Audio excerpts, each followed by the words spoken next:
Assalamualaikum warahmatullahi wabarakatuh. Perkenalkan, nama saya Arista Dwi Lestari. Di sini saya akan menjelaskan tentang pertanian organik untuk tugas UTS mata kuliah pertanian organik.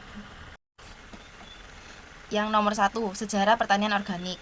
Nah, jadi pertanian organik itu sebenarnya udah ada sejak manusia mulai bertani di ribuan tahun yang lalu.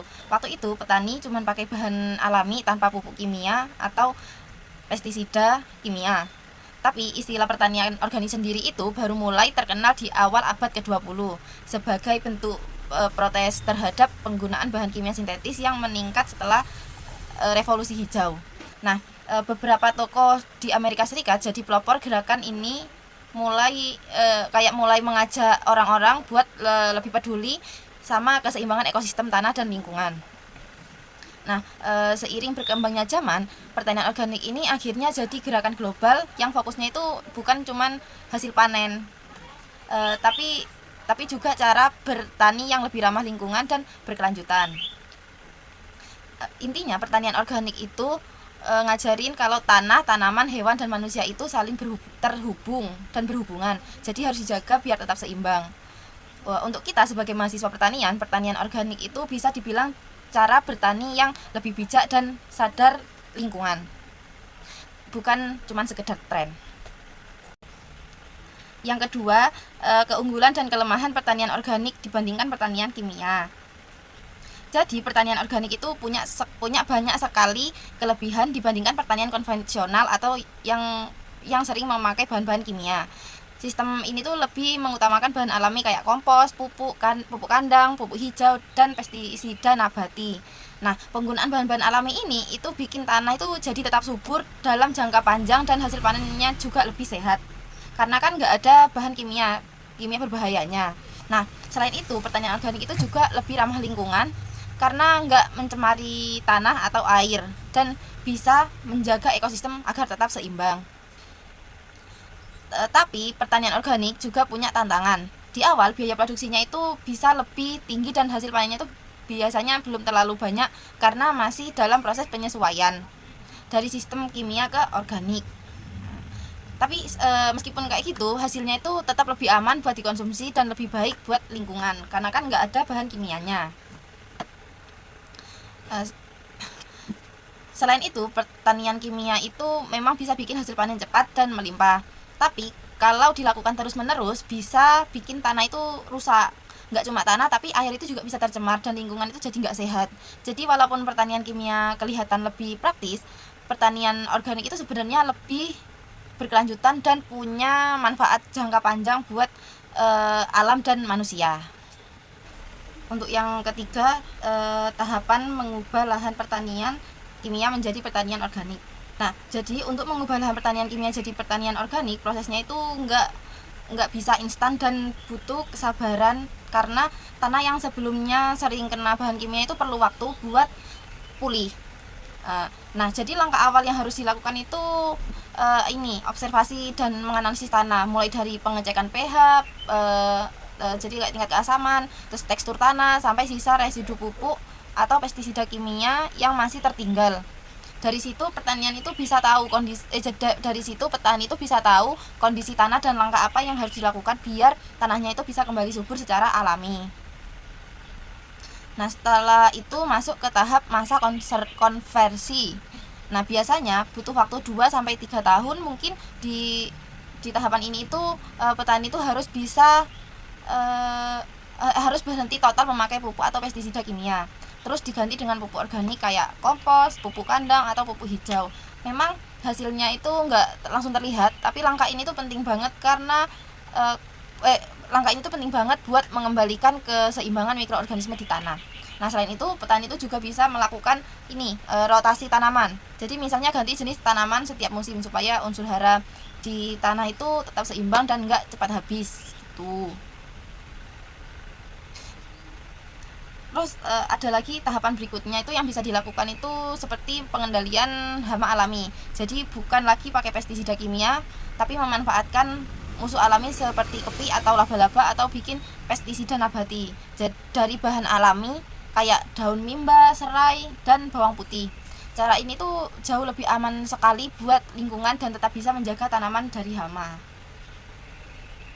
Nah, kalau semua proses itu dilakukan dengan konsisten selama kurang lebih 3 tahunan mungkin, jadi lahan itu bisa diajukan untuk sertifikasi organik dari lembaga resmi seperti Innovis. Dengan sertifikat ini, hasil pertanian itu bisa dijual dengan harga yang lebih tinggi karena punya nilai tambahan sebagai produk organik yang sehat dan ramah lingkungan. Tetapi ya itu memerlukan waktu yang lama, tapi hasil akhirnya itu sepadan karena bisa bikin lahan lebih produktif dan berkelanjutan dalam jangka yang panjang. Untuk yang keempat, Organik Indonesia dan IFOM. Organik Indonesia adalah gerakan nasional yang punya peran besar dalam mengembangin pertanian organik di Indonesia. Nah, gerakan ini tuh nggak cuman fokus ke hasil pertaniannya aja, tapi itu juga membantu petani buat belajar dan beralih dari sistem pertanian kimia ke sistem pertanian organik yang lebih ramah lingkungan. Nah, biasanya itu mereka itu ngadain pelatihan, pendampingan sampai kayak kampanye buat ngenalin produk-produk organik lokal ke masyarakat biar makin dikenal dan diminati. Nah, selain itu, Organik Indonesia itu juga bisa membantu promosi dan pemasaran hasil pertanian organik supaya bisa bersaing di pasar nasional maupun internasional. Nah, tujuannya itu biar produk petani lokal punya nilai jual lebih tinggi dan bisa bikin petani itu makin sejahtera. Nah, sementara itu di tingkat dunia itu ada organisasi itu namanya IFOM, International Federation of Organic Agriculture Movement, yang sudah berdiri itu sejak 1972. Nah, IFOM ini tuh bisa dibilang sebagai payung besar untuk semua gerakan pertanian organik di dunia ini. Nah, mereka itu yang bikin standar dan aturan untuk pertanian organik biar praktiknya itu tetap berkelanjutan, etis dan ramah lingkungan. Nah, lewat organisasi ini itu negara-negara di dunia itu kayak termasuk Indonesia bisa saling tukar pengalaman dan belajar tentang cara bertani organik yang lebih efektif dan berkelanjutan. Nah, kesimpulannya itu Organik Indonesia itu berperan di dalam negeri, sedangkan IFOM itu ngaturnya itu di level internasionalnya. Jadi kayak keduanya itu saling berhubungan dan punya tujuan yang sama, yaitu bikin pertanian organik itu makin maju, lingkungan tetap terjaga dan hasil panen petani itu bisa punya nilai tambah yang tinggi. Nah, sekarang pertanyaan terakhir nih, mungkinkah pertanian organik diterapkan di Banyuwangi? Nah, pertanian organik itu sebenarnya sangat mungkin diterapkan di Kabupaten Banyuwangi. Bahkan punya peluang besar untuk dikembangkan.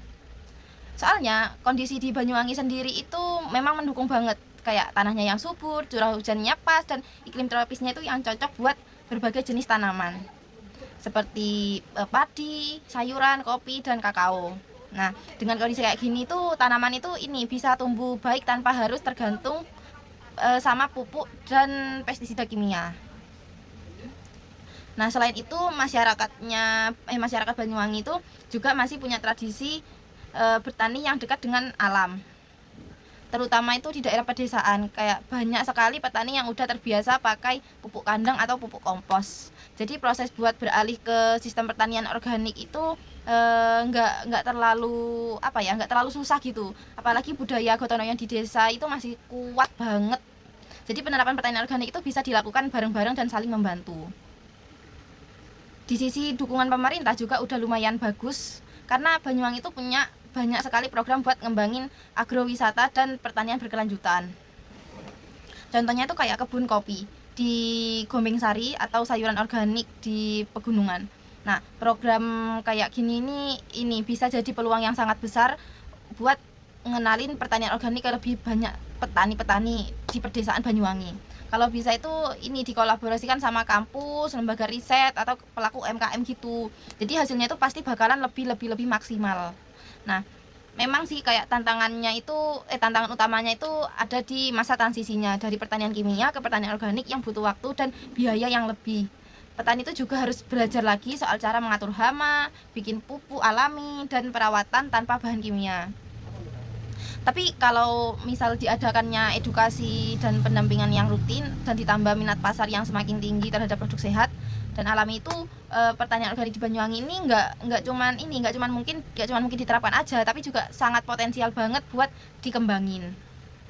Nah, kalau dikelola dengan baik, Banyuwangi ini juga bisa jadi contoh daerah yang sukses ngejalanin pertanian organik dan hasil panennya yang berkualitas.